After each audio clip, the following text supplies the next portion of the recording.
യാതൊരു മുതൽ മുടക്കും ഇല്ലാതെ നമ്മുടെ വീട്ടിലേക്ക് ആവശ്യമായ ഉൽപ്പന്നങ്ങൾ വാങ്ങിക്കൊണ്ട് നമുക്ക് തുടങ്ങാൻ പറ്റുന്ന ഒരു ബിസിനസ്സാണ്. ഇതിൽ ഈ അവസരം പ്രദാനം ചെയ്യുന്ന കമ്പനിയെ ഞാൻ പരിചയപ്പെടുത്താം. കമ്പനിയുടെ പേര് MI life style marketing global private limited എന്നാണ്. 2013 ഓഗസ്റ്റ് മാസം 14-ാം തീയതിയാണ് ഈ കമ്പനി പ്രവർത്തനം ആരംഭിക്കുന്നത്. ഓൺലൈനിലും ഓഫ്ലൈനിലും കമ്പനി പ്രവർത്തിക്കുന്നുണ്ട്. സെൻട്രൽ ഗവൺമെന്റിന്റെ ആയുഷ് മിനിസ്ട്രി സർട്ടിഫൈ ചെയ്ത 21ഓളം ഉൽപ്പന്നങ്ങൾ മാർക്കറ്റ് ചെയ്യുന്ന കമ്പനിയാണ് MI ലൈഫ് സ്റ്റൈൽ മാർക്കറ്റിംഗ്.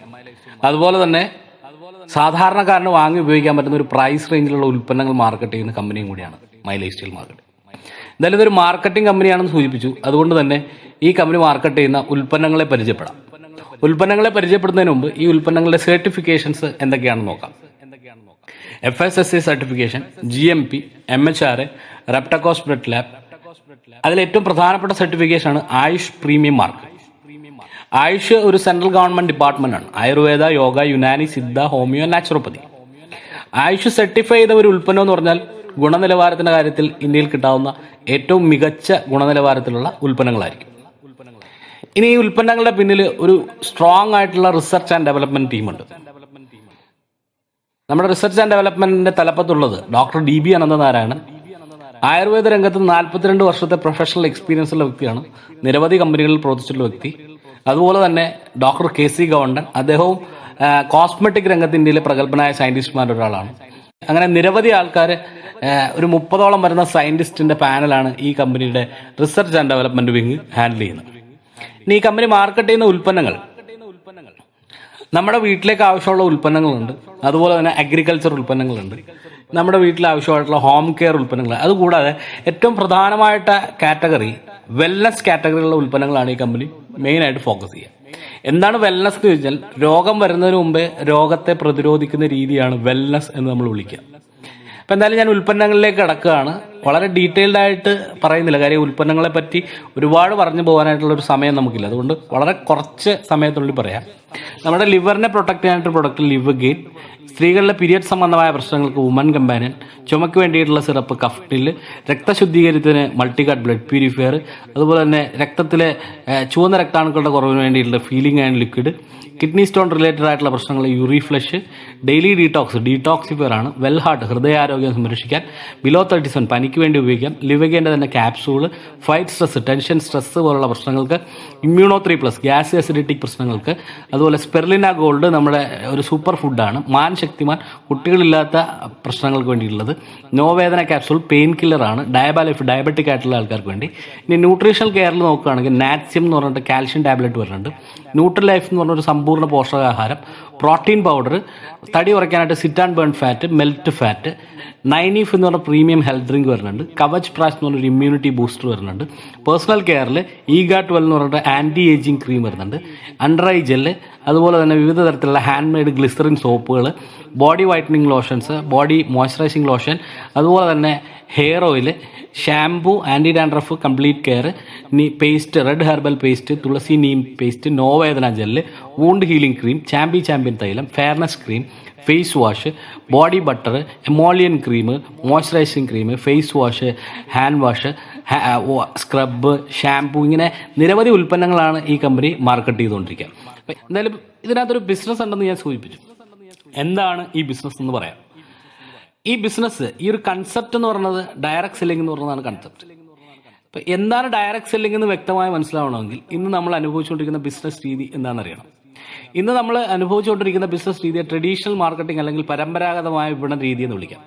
അവിടെ നമ്മളൊരു കസ്റ്റമറായ ഒരിക്കലും നമ്മൾ ഉൽപ്പന്നങ്ങൾ വാങ്ങുക ഒരു ഫാക്ടറിയിൽ നിന്ന് നേരിട്ടല്ല. നമ്മൾ വാങ്ങുന്ന അടുത്ത ഏതെങ്കിലും ഒരു റീറ്റെയിൽ ഷോപ്പിൽ നിന്നാണ്. എങ്ങനെയാണ് ഈ റീറ്റെയിൽ ഷോപ്പിൽ ഈ ഉൽപ്പന്നം എത്തുക? ഇവിടെ മാനുഫാക്ചറുടെ കയ്യിൽ നിന്ന് ഒരു C&F ഏജന്റ് ഈ ഉൽപ്പന്നങ്ങൾ വാങ്ങുന്നു. അദ്ദേഹം അതൊരു നാഷണൽ ഡിസ്ട്രിബ്യൂട്ടറിന് കൈമാറുന്നു. അദ്ദേഹം അതൊരു റീജിയണൽ ഡിസ്ട്രിബ്യൂട്ടർ കൈമാറുന്നു. അവിടെ നിന്ന് ഒരു സ്റ്റോക്കിസ്റ്റ്, ഒരു ഹോൾസെയിലർ, അതിനുശേഷമാണ് റീറ്റെയിൽ ഷോപ്പിൽ ഉൽപ്പന്നം എത്തുക. ഇനി റീറ്റെയിൽ കടയിൽ എത്തിയാൽ മാത്രം പോരാ, അതിന് ശക്തമായിട്ടുള്ള അഡ്വർടൈസ്മെന്റ് വേണം. അപ്പോൾ മാർക്കറ്റിംഗ് എക്സ്പേർട്സ് പറയുന്നത് ഇങ്ങനെയാണ്: ഒരു ഉൽപ്പന്നത്തിന്റെ ഉൽപാദന ചെലവും ഉൽപാദകന്റെ ലാഭവും എന്ന് പറഞ്ഞാൽ ആ ഉൽപ്പന്നത്തിന്റെ MRPയുടെ 30% വരെ വരത്തുള്ളൂ. ബാക്കി വരുന്ന 70% പോകുന്നത് ഈ ഇടനിലക്കാരായിട്ടുള്ള ആൾക്കാരിലേക്കും പരസ്യക്കാരിലേക്കുമാണ് പോയിക്കൊണ്ടിരിക്കുക. ഇവിടെയാണ് ഡയറക്ട് സെല്ലിങ്ങിന്റെ ഒരു പ്രസക്തി. ഡയറക്ട് സെല്ലിങ് മാനുഫാക്ചറുടെ കയ്യിൽ നിന്ന് ഉൽപ്പന്നങ്ങൾ നേരിട്ട് കസ്റ്റമറിലേക്ക് എത്തിക്കുകയാണ് ചെയ്യുക. മാനുഫാക്ചറിൽ നിന്ന് ഒരു ഡയറക്ട് സെല്ലിംഗ് കമ്പനി, അവിടെ നിന്ന് ഒരു കസ്റ്റമറിന്റെ വായ്മൊഴിയാനുള്ള പരസ്യത്തിലൂടെയാണ് അടുത്ത കസ്റ്റമറിലേക്ക് ഉൽപ്പന്നങ്ങൾ പോവുക. ഇനി ഇവിടെ എന്താണ് സംഭവിക്കാന്ന് വെച്ച് കഴിഞ്ഞാൽ, ഇവിടെ ഈ 70% തുക സാധാരണക്കാരായ കസ്റ്റമറിലേക്ക് തന്നെ റീഡിസ്ട്രിബ്യൂട്ട് ചെയ്യപ്പെടുകയാണ് ചെയ്യുക. ഇതാണ് ഡയറക്ട് സെല്ലിംഗ് എന്ന് പറഞ്ഞ കൺസെപ്റ്റ്.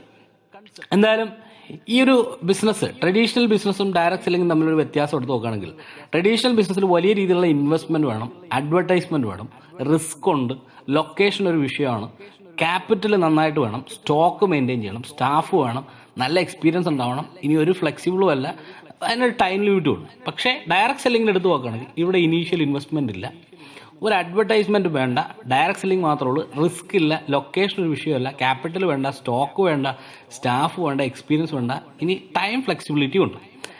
അപ്പോൾ ഇനി എങ്ങനെ ഈ ബിസിനസ് തുടങ്ങാൻ? ഞാൻ ഈ പ്രസന്റേഷന്റെ തുടക്കത്തിൽ സൂചിപ്പിച്ചു, ബിസിനസ് തുടങ്ങാൻ പണം മുടക്കൊന്നും ആവശ്യമില്ല. നിങ്ങൾ ചെയ്യേണ്ടത് ഇത്ര മാത്രം, കമ്പനിയുടെ വെബ്സൈറ്റ് ഉണ്ട്, വെബ്സൈറ്റിൽ കയറി നമ്മളുടെ പേരും ഡീറ്റെയിൽസും എൻ്റർ ചെയ്യുക. ഇപ്പോൾ സാധാരണ ഒരു വ്യക്തിക്ക് ഡയറക്റ്റ് ഈ കമ്പനിയിൽ ഒരു ഡിസ്ട്രിബ്യൂട്ടർ ആകാൻ പറ്റില്ല. നിലവിൽ ഈ കമ്പനിയിൽ ബിസിനസ് ചെയ്യുന്ന ആരെങ്കിലും ഒരാൾ സ്പോൺസർ ചെയ്താൽ മാത്രമാണ് അദ്ദേഹത്തിന് ഈ കമ്പനിയുടെ ഒരു ഡിസ്ട്രിബ്യൂട്ടർ ആകാൻ സാധിക്കുക. രണ്ടാമത്തെ ജോലി, make A shopping as per your choice. നിങ്ങൾക്ക് ഇഷ്ടമുള്ള ഉൽപ്പന്നങ്ങൾ ഇഷ്ടമുള്ള ക്വാണ്ടിറ്റിയിൽ ഈ കമ്പനിയിൽ നിന്ന് നിങ്ങൾക്ക് പർച്ചേസ് ചെയ്യാം. മൂന്നാമത്തെ ജോലി, ഉൽപ്പന്നങ്ങൾ ഉപയോഗിക്കുക, അത് നല്ലതാണെങ്കിൽ മറ്റുള്ള ആൾക്കാരിലേക്ക് റെക്കമെൻഡ് ചെയ്യുക. ഞാൻ ഒരിക്കൽ കൂടെ പറയാം, ഉൽപ്പന്നങ്ങൾ ഉപയോഗിക്കുക, അത് നല്ലതാണെങ്കിൽ മറ്റുള്ള ആൾക്കാരിലേക്ക് റെക്കമെൻഡ് ചെയ്യുക. അങ്ങനെ ചെയ്യുമ്പോൾ നിങ്ങൾക്ക് 9 ടൈപ്പ് ഓഫ് ബെനിഫിറ്റ്സ് ആണ് കിട്ടുക. Retail profit, sales turn over bonus, recognition, performance bonus, loyalty income, rank income, over riding bonus, royalty income, foreign TRIPS, ഇങ്ങനെ 9ഓളം ബെനിഫിറ്റുകളാണ് കിട്ടുക. എല്ലാം ഞാനിവിടെ ഡിസ്കസ് ചെയ്യുന്നില്ല. പ്രധാനപ്പെട്ട 1-2 വരുമാനങ്ങൾ ഡിസ്കസ് ചെയ്യാം. അതിലൊന്നാമത്തെ വരുമാനം റീറ്റെയിൽ പ്രോഫിറ്റ്. എന്താണ് റീറ്റെയിൽ പ്രോഫിറ്റ് എന്ന് ചോദിച്ചു കഴിഞ്ഞാൽ, ഞാൻ സൂചിപ്പിച്ചു, ഈ കമ്പനിയിൽ ബിസിനസ് തുടങ്ങാൻ നിങ്ങൾ പൈസ മുടക്കേണ്ട ആവശ്യമില്ല. നിങ്ങളൊരു ഡിസ്ട്രിബ്യൂട്ടർ ആകുക. ഡിസ്ട്രിബ്യൂട്ടർ ആകുമ്പോൾ നിങ്ങൾക്ക് ഉൽപ്പന്നങ്ങൾ കിട്ടുക ഡിസ്ട്രിബ്യൂട്ടർ പ്രൈസിലാണ്.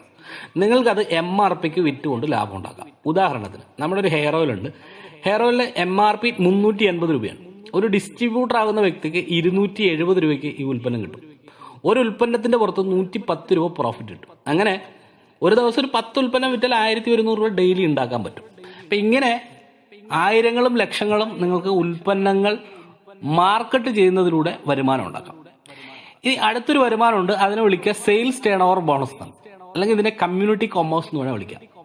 എന്താണ് കമ്മ്യൂണിറ്റി കൊമേഴ്സ് എന്ന് പറഞ്ഞാൽ, നമ്മളൊരു കമ്മ്യൂണിറ്റി ബിൽഡ് ചെയ്ത് ആ കമ്മ്യൂണിറ്റി നമ്മളെ ഉൽപ്പന്നങ്ങൾ ഉപയോഗിക്കുന്നതിലൂടെ അതിന്റെ ടേൺ ഓവറിന്റെ അടിസ്ഥാനത്തിൽ ഒരു വരുമാനം ലഭിക്കുന്നതിനാണ് കമ്മ്യൂണിറ്റി കൊമേഴ്സ് നമ്മൾ വിളിക്കുക. അതിനായിട്ട് കമ്പനി പറയുന്നത് നമ്മളുടെ 2 ബ്രാഞ്ചസ് ഡെവലപ്പ് ചെയ്യാനാണ്. Branch 1, branch 2. ബ്രാഞ്ച് 1-ൽ നമുക്ക് എത്ര പേരെ വേണമെങ്കിലും സ്പോൺസർ ചെയ്യാം. അവർ നമ്മളെ പോലെ ബിസിനസ് ചെയ്യാനോ അല്ലെങ്കിൽ ഉൽപ്പന്നം ഉപയോഗിക്കാനോ വന്ന ആൾക്കാരായിരിക്കാം. ബ്രാഞ്ച് 1-ലെ ആൾക്കാരെല്ലാവരും കൂടെ ചേർന്നിട്ട് ഒരു 20,000 ബിസിനസ് വോളിയം ചെയ്തു. ബിസിനസ് വോളിയം എന്താണെന്ന് പരിചയപ്പെടുത്താൻ മറന്നുപോയി. ബിസിനസ് വോളിയം എന്ന് പറഞ്ഞാൽ വാങ്ങിയ തുകയുടെ 75% ബിസിനസ് വോളിയം. അതായത് 100 രൂപയ്ക്ക് ഏതാണ്ട് 75 ബിസിനസ് വോളിയം കിട്ടും. ഇവിടെ 20,000 ബിസിനസ് വോളിയം കിട്ടുമ്പോൾ ഏതാണ്ട് 25,000 രൂപയ്ക്ക് മേലെ ഉൽപ്പന്നങ്ങൾ അവർ വാങ്ങിയിട്ടുണ്ട്. ബ്രാഞ്ച് 2-ലും 20,000 ബിസിനസ് വോളിയം നടന്നു. 2 സ്ഥലത്തും കൂടെ കോമൺ ആയിട്ട് നടന്ന ബിസിനസ് വോളിയത്തിന്റെ 12% നിങ്ങൾക്ക് വരുമാനമായിട്ട് അയച്ചു തരും. അതായത് 20,000-ന്റെ 12% 2,400 രൂപ നിങ്ങൾക്ക് വരുമാനമായിട്ട് അയച്ചു തരും. ഇത് എല്ലാ ആഴ്ചകളിലുമാണ് കമ്പനി നമുക്ക് വരുമാനം അയച്ചു തരിക. ഇനി എന്താണ് നമ്മുടെ ജോലി? നമ്മുടെ ബ്രാഞ്ചിലുള്ള ആൾക്കാരെ കച്ചവടം കൂടാനൊന്നും സഹായിക്കുക. ഇപ്പൊ ബ്രാഞ്ച് 1-ൽ മുമ്പേ കച്ചവടം തന്നിട്ടുണ്ട്, അവരും പുതുതായിട്ട് വന്ന ആൾക്കാരും എല്ലാവരും കൂടെ ചേർന്നിട്ട് ഒരു 40,000 ബിസിനസ് വോളിയം ചെയ്തെന്ന് വിചാരിക്കുക. ബ്രാഞ്ച് 2-ൽ ഒരു 30,000 ബിസിനസ് വോളിയം നടന്നു. ഇവിടെ കോമൺ ബിസിനസ് വോളിയം 30,000 ആണ്. 2 സ്ഥലത്ത് 30,000 ഉണ്ട്. ആ 30,000-ന്റെ 12% 3,600 രൂപ നമുക്ക് വരുമാനമായിട്ട് ലഭിക്കും. സ്വാഭാവികമായിട്ട് നമുക്കൊരു സംശയം തോന്നും, ഇവിടെ 10,000 നമ്മൾ അധികമായിട്ട് ചെയ്തിട്ടുണ്ട്, അത് നഷ്ടപ്പെട്ടു പോകും. ഒരിക്കലും അത് നഷ്ടപ്പെട്ടു പോകില്ല. അത് അടുത്ത ആഴ്ചയിലേക്കോ അടുത്ത മാസത്തേക്കോ ക്യാരി ഫോർവേഡ് ചെയ്ത് മാറ്റിവെക്കും. ഇനി കുറച്ച് നാൾ നമ്മൾ ബിസിനസ് ചെയ്തപ്പോൾ നമ്മളുടെ ടീം വലുതായി. നമ്മുടെ ഓർഗനൈസേഷൻ 1-ൽ ഒരു 10 ലക്ഷം ബിസിനസ് വോളിയം, ഓർഗനൈസേഷൻ 2-ൽ ഒരു 10 ലക്ഷം ബിസിനസ് വോളിയം നടന്നു എന്ന് വിചാരിക്കുക. അങ്ങനെയാണെങ്കിൽ നമുക്ക് കിട്ടുന്ന വരുമാനം ആ 10 ലക്ഷത്തിന്റെ 12% 1,20,000 രൂപ ഒരാഴ്ചയിൽ. സ്വാഭാവികമായിട്ടും നമുക്ക് സംശയം തോന്നും, എങ്ങനെയാണ് ഈ 10 ലക്ഷം രൂപയുടെയൊക്കെ കച്ചവടം നടക്കുക, അല്ലെങ്കിൽ 10 ലക്ഷം ബിസിനസ് വോളിയം നടക്കുക? ഞാനൊരു ഉദാഹരണം പറഞ്ഞുതരാം. ഇപ്പം ബ്രാഞ്ച് ഫണ്ടിൽ നിങ്ങൾ ഒരു വർഷം ബിസിനസ് ചെയ്തപ്പോൾ നിങ്ങളുടെ കൂട്ടത്തിൽ ഒരു 500 ഡിസ്ട്രിബ്യൂട്ടേഴ്സ് വന്നു. ഈ 500 പേരും അവരുടെ വീട്ടിലേക്ക് സോപ്പും പേസ്റ്റും എല്ലാം കൂടെ വാങ്ങിച്ചപ്പോൾ ഒരു 1000 ബിസിനസ് വോളിയം വന്നു. 500 പേര് 1000 ബിസിനസ് വോളിയം വാങ്ങിയപ്പോൾ 5 ലക്ഷം ബിസിനസ് വോളിയം നടന്നു. ഇപ്പുറത്തും 500 പേര് 1000 ബിസിനസ് വോളിയം വാങ്ങിയപ്പോൾ 5 ലക്ഷം ബിസിനസ് വോളിയം നടന്നു. ഈ 5 ലക്ഷത്തിന്റെ 12% 60,000 രൂപ നിങ്ങൾക്ക് വരുമാനമായിട്ട് ലഭിക്കും. ഇനി 500 എന്നുള്ളത് 1000 ആയി എന്ന് വിചാരിക്കുക. അങ്ങനെയാണെങ്കിൽ 1000 പേര് 1000 ബിസിനസ് വോളിയം വാങ്ങിയാൽ 10 ലക്ഷം ബിസിനസ് വോളിയം നടക്കും. ആ 10 ലക്ഷത്തിന്റെ 12% 1,20,000 രൂപ നമുക്ക് വരുമാനമായിട്ട് ലഭിക്കും. ഇനി ഇതിങ്ങനെ അനന്തമായിട്ട് വരുമാനം കൊടുക്കാൻ കമ്പനിക്ക് സാധിക്കില്ല. ഞാൻ തുടക്കത്തിൽ സൂചിപ്പിച്ചു, ട്രഡീഷണൽ മാർക്കറ്റിംഗിൽ ഇടനിലക്കാർക്കും പരസ്യക്കാർക്കുമായിട്ട് കൊടുക്കുന്ന തുകയാണ് നമുക്കിവിടെ കമ്മീഷനായിട്ട് ലഭിക്കുക. അപ്പോൾ അതുകൊണ്ട് തന്നെ അതൊരു ലിമിറ്റിൽ കൂടുതൽ കൊടുക്കാൻ പറ്റില്ല.